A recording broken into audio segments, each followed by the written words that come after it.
Welcome back to the Rock Fantasy YouTube channel and another of our interview series. I'm your host, Stephen Keeler, and I'm here today to chat with Nolan Lewis of Kryptos. And we're here to chat about their new album, Decimator, on AFM Records. It's coming out July 5th, 2024. Hello, and welcome to the channel. How are you, Nolan? I'm doing great. Thanks for having me, Stephen. And where are you joining us from today? So I'm based in Bangalore, India. It's down in the south of India. Okay. It's the IT capital of India. So that's why I can use use Zoom over here. Oh, really? So a lot of India doesn't have good internet? Is that what you're saying? No, I'm just kidding. Oh, okay, India okay. I don't know it's great anything internet. about India. I have some friends that are Indian descent, but I don't know anything about it. Yeah. I've never been to your country.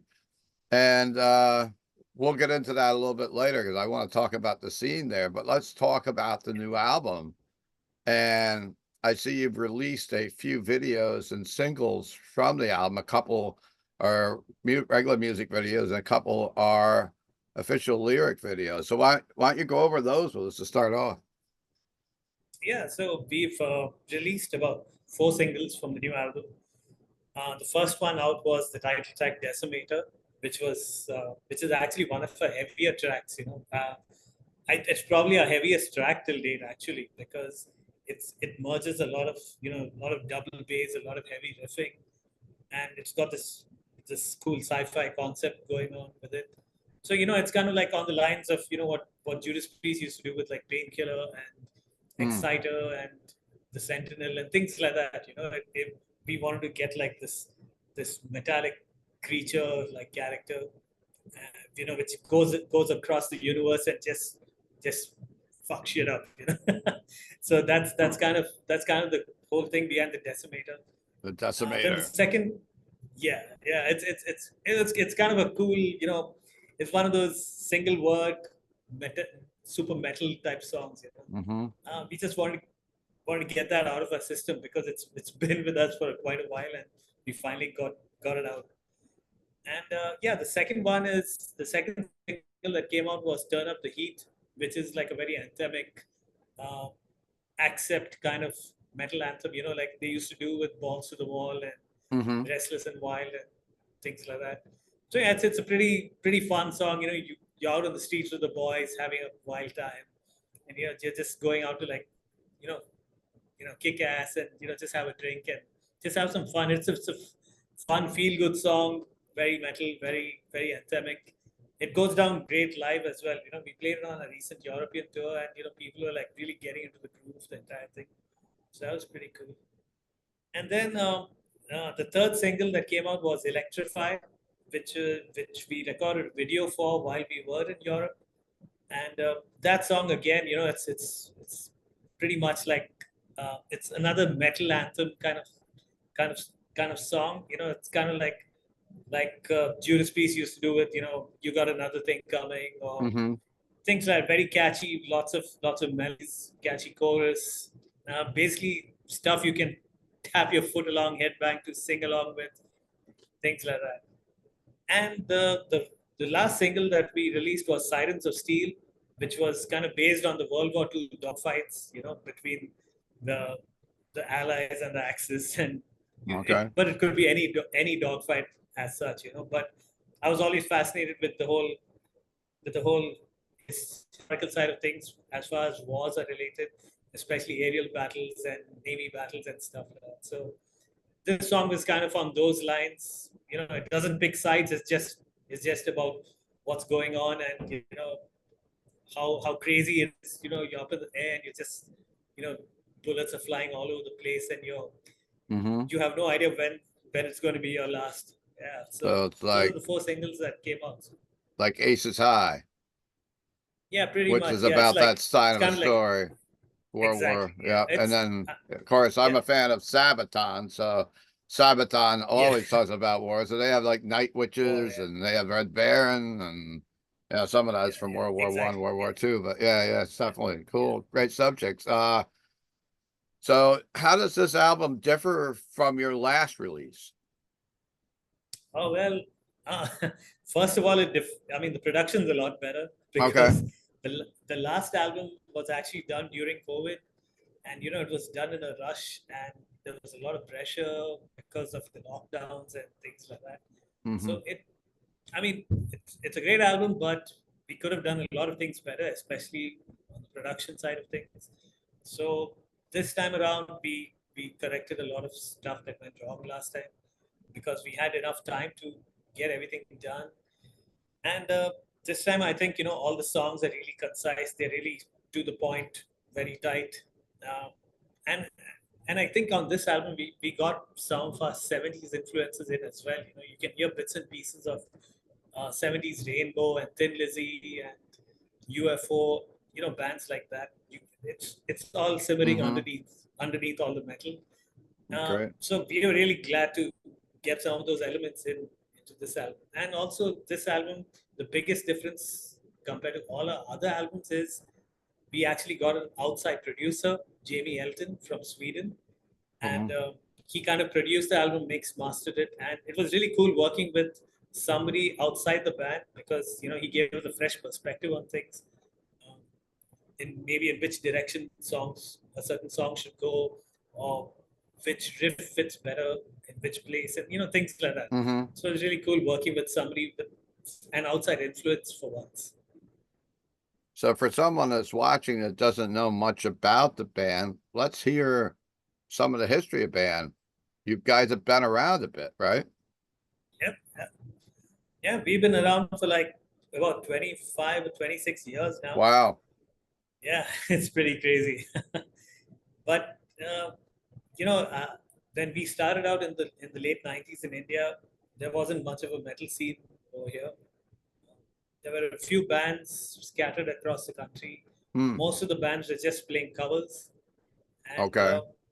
yeah, even we started out the same way, because there weren't any gigs happening.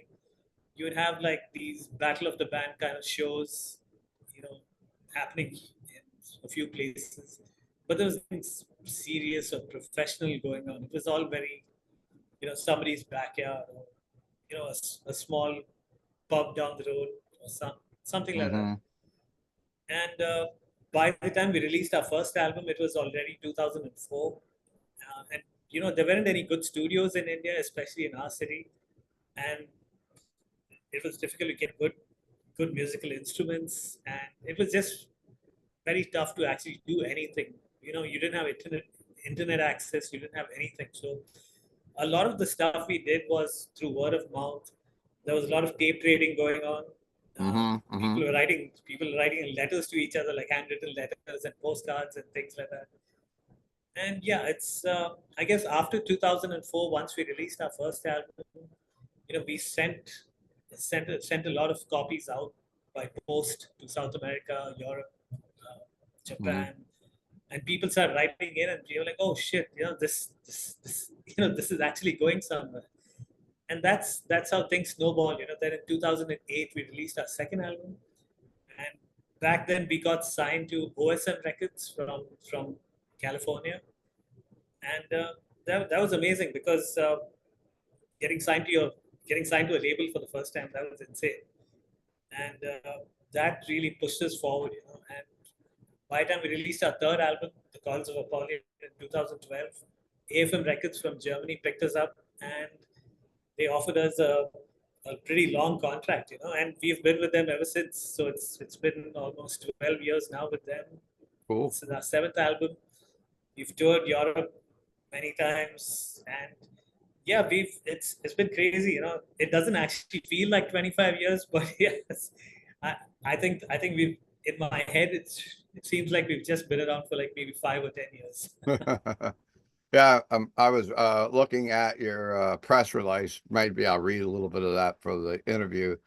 And I see you supported some great bands too. And I read the press release. Kryptos was formed in 1998 in Bangalore, India, and they've been considered one of the spearheads of the Indian heavy metal revolution, is what AFM had wrote about you, with 7 critically acclaimed albums under the belt, which we discussed a little bit. And they have supported some of the metal's biggest names: Iron Maiden, Testament, Kreator, Exodus, and many more, earning themselves a reputation as a fiery and exciting live act. That's what the press release was for today. So opening up for Iron Maiden must be pretty cool. Yeah, that was insane. I mean, this was when Iron Maiden actually came down to India for the first time in 2007. Okay. And yeah, after they came down, the floodgates opened for international acts to come down to India. Everyone from Metallica to Megadeth to Slayer, everyone started coming down to India because, you know, all eyes were on India at that time because I made him play to like a humongous crowd over here. Oh. And yeah, and they came back again in 2009, and that's when we opened for them. And that was insane because uh, when we got on stage, there were already like 15,000 people there. And we were like, holy shit, at that point, we hadn't played to like maybe more than 200 people. So all of a sudden, there's like 15,000 Yeah, people the watching. little stage fright, little Yeah, nervous energy that day. that was crazy. But what was amazing about the entire thing was and it's a cool story if I can relay it. Mm. We got done with the gig. We are hanging around backstage. We're hoping to meet Iron Maiden. And Rod Smallwood is standing right next to us. He comes up to us. He's standing right there. And he's like, when you guys the ones that just finished playing? We're like, yeah, we did. He's like, what are you guys doing after the show? We're like, nothing. He's like, you guys want to come join us in the hotel? We're like, no way. Are you kidding me? Of And course. he's like, just pack your shit and follow our bus. We're like, of course we're going to do that. And we followed them to the hotel. We had some drinks together. They were super nice. I mean, we were like super nervous. We didn't even know what to say. What do you talk to Iron Maiden about?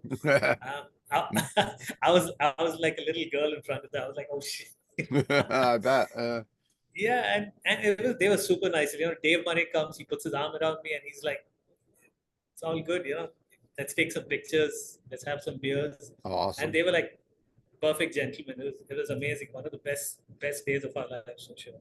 That sounds it. I was watching a vlog a couple months ago on YouTube because flicking through the channels, and there was someone that was doing a vlog that goes around a lot of festivals, and there was a festival in India, and I think it's probably maybe 3 or 4 months ago. I wonder if your band was part of it. I remember, like, I think Mayhem were there, maybe Kreator were there. Was that something that happened earlier this year or last year? Yeah, yeah, that's the Bangalore Open Air Festival. So that happens in our city every year. Oh, okay. Yeah, and that's the biggest festival. And in fact, that's the only metal festival in India.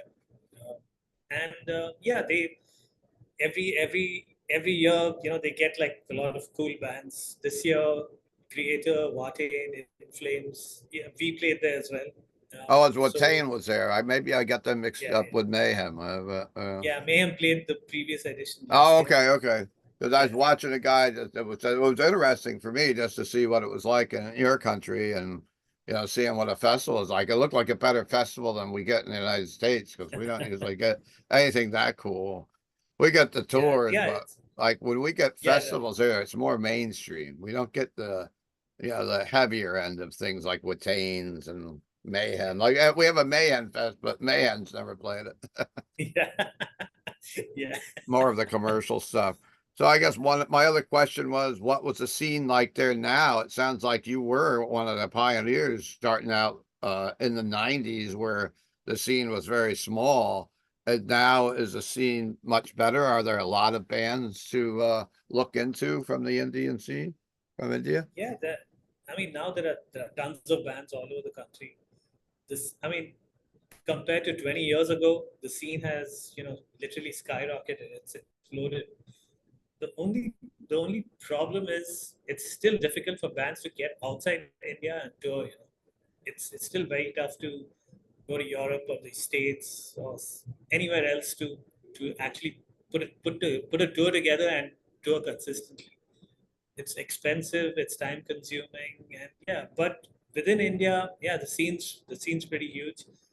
The And only Of course, another issue is there aren't too many venues over here to play at. You know, a lot of the clubs have shut down over the last few years.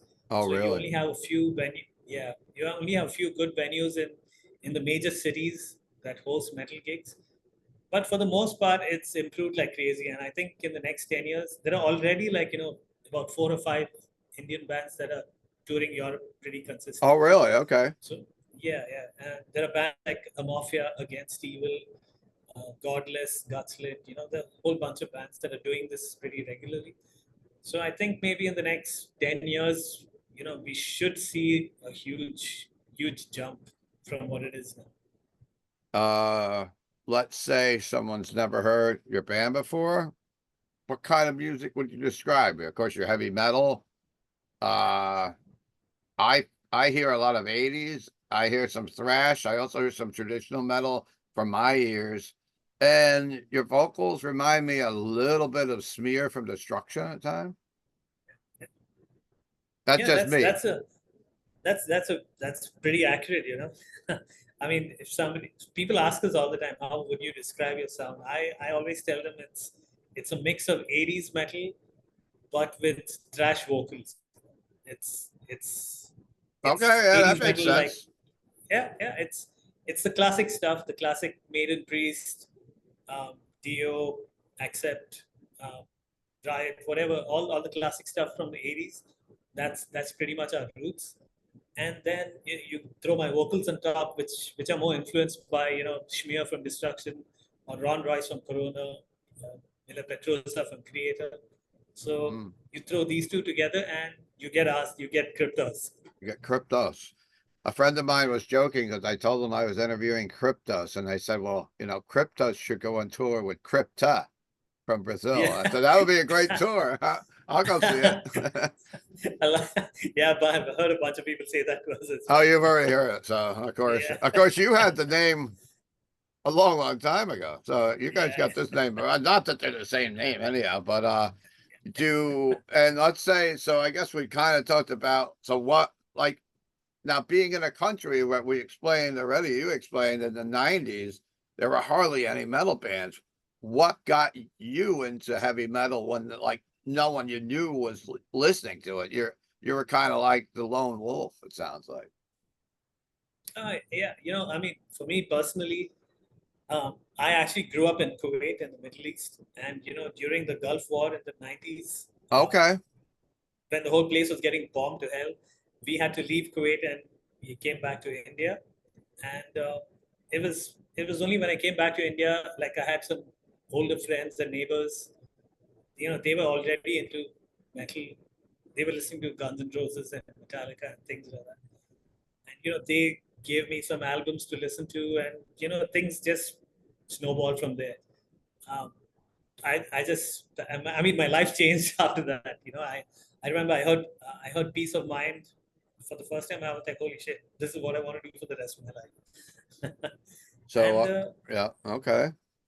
yeah, and in the 90s, it was kind of difficult to get metal music in India. I mean, you could get the popular stuff like Maiden, Metallica, GNR, whatever. You could get that stuff in the stores, but you couldn't get anything a little more underground. So a lot of stuff used to get smuggled in from Russia or the UK or Okay. some other places, and that's when a lot of tape trading was going on. So that's when we got to hear a lot of bands like Sepultura and Sodom, and a lot of the more extreme bands. It sounds a little bit like the United States in the early 80s. I actually Exactly. I opened a record store in 85 because it was hard to find metal. I was like, well, why don't we? I used to do flea markets and fairs and stuff, like festivals like that. But no, and we decided, like, hey, it's hard to find Metallica records, or even Metallica then, because they were underground, and that's starting to make it big. But I opened my record store in that time, and that's sounds a little bit like, but you guys were a few years behind, of course, being in a I country think that. we were about 15 years too late. So, do you have any touring plans to support this album? So we just got done with our European tour, and unfortunately, during the tour, our tour driver stole all our stuff. What And happened? he stole all our stuff. Oh, someone stole all your stuff, your Yeah, gear? we hired a tour driver from the Czech Republic, and he stole our guitars, he stole our drum kit, he stole our Oh my God. guitar pedals, and he sold all of it to a pawn shop in Prague. And it was just insane. And we had to the tour went we somehow managed to get through the tour. We borrowed stuff, equipment from other people, Holy but crap. we had to spend a lot of money all over again to book a new van, book new equipment and stuff. And even though this guy confessed to the cops in Prague, the cops didn't do anything about it. It's That's just insane. crazy. And and we had to come back to India. We couldn't stay there and follow up with them. So now there's a lawyer looking into the case over there, but the cops aren't really doing anything about it. So Sounds like a freaking nightmare. it was terrible. Who, And who, go ahead. because of the entire thing, we had an Australian tour planned for September, but now we have to postpone that to the next year because there's no way we can do it this year. We are just, we are really in the red at the moment. Yeah. That's horrible. That's horrible. So album's coming out in a couple of weeks on AFM. Is it going to be a vinyl, of course, CD, and it's going to be. And do you have like different variants on the vinyl? Yeah, actually, there's just two variants. One is the regular black one, and one's an orange one. Okay. So it's pretty simple. Yeah, just two at the moment. And will that be distributed here in the United States also? Yeah. Yep. Okay. It's all. I think it's already up for pre-order. And, okay. So go to I think it's available through AFM and check it out. And I mean, I watched some of your videos. I thought they were very good and Thank you. very cool. And that's horrible about your equipment being stolen. And then you would think like you call the authorities and they would go, you had proof this was your stuff. They would go and get the stuff back for you at least. Exactly. Yeah. It Wow. was just ridiculous. So you're excited about the new album, but of course you're in plenty of turmoil with that happening. Yeah, but it is what it is. We can't really beat ourselves up about it for too long. We just got to look forward to the album releasing and take it from there. Yeah. Hopefully next year when we get back on the road, we can support it a lot better. And do you have any goals to eventually? I know, like we talked about financial. I know even some of the European bands are having a financial problem coming to the United States and North America. Is that a goal of yours to one day come here? Yeah, it's always been our dream to actually tour the States, but now it's become even harder because we just found out that the US visa fees have almost quadrupled. That's what I was told by someone. Ben from Gohor was talking to us months ago about this, and like see or any of your European bands soon because they may not be able to afford to come over. I know I read an interview with one of the guys from Sonata Arctica, and he said pretty much the same thing. It's almost become unaffordable for us to tour United States without a GoFundMe or something like that. So exactly. Yeah, it's insane. Crazy. It's almost like they don't want the business over here. I don't know what's going on with these governments, and that could be a whole nother episode, right? It's really bizarre. And I mean, coming from India, it's even more expensive for us. Oh yeah, yeah. It was already expensive. Now it's just crazy. We can't afford it in a million years, don't we? So before I go, I think we should ask. You're representing the band today. What are the other current members of Kryptos? So I'm Nolan Lewis. I play rhythm guitar and I do the vocals. And our lead guitarist is Rohit Chaturvedi. Our drummer is Vijit Singh. And we don't actually have a bass player at the moment. We have a touring bass player. His name is Vasu. Okay. He plays guitar for the band Morphia. But on the album, we have Robin Woodbolt, who plays bass for Vicious Rumors. He's the one who played bass on the album. So yeah. Oh, okay. We might, getting a permanent lineup isn't that easy nowadays. So probably in the future. And for those of us that would like to find out more about Kryptos, how do we find you? You got a web, of course, what's your website? And you have an Instagram and all that stuff? Yeah, we are on social media, Facebook, Instagram. Those are the best places to check us out. You can drop us a message. We reply quickly. We always reply, no matter how ridiculous the message is. And we get some fairly funny ones. Very cool, very cool. So I guess we're coming up on the 30-minute mark here. I'm sure you probably have another interview to do, and it's been an honor to have you and sit down with you and meet you. And hopefully go out and buy this record and support these guys. It sounds like they need it more than ever now with what happened on this tour, which is a nightmare. But yeah, I'd like to hopefully we get to chat in the future, and someday we see you in the United States. If not, we can still watch your videos over here. I just saw a live I just was watching yesterday at work. It was a whole full set from somewhere. It looked like an outdoor open air fest from someplace.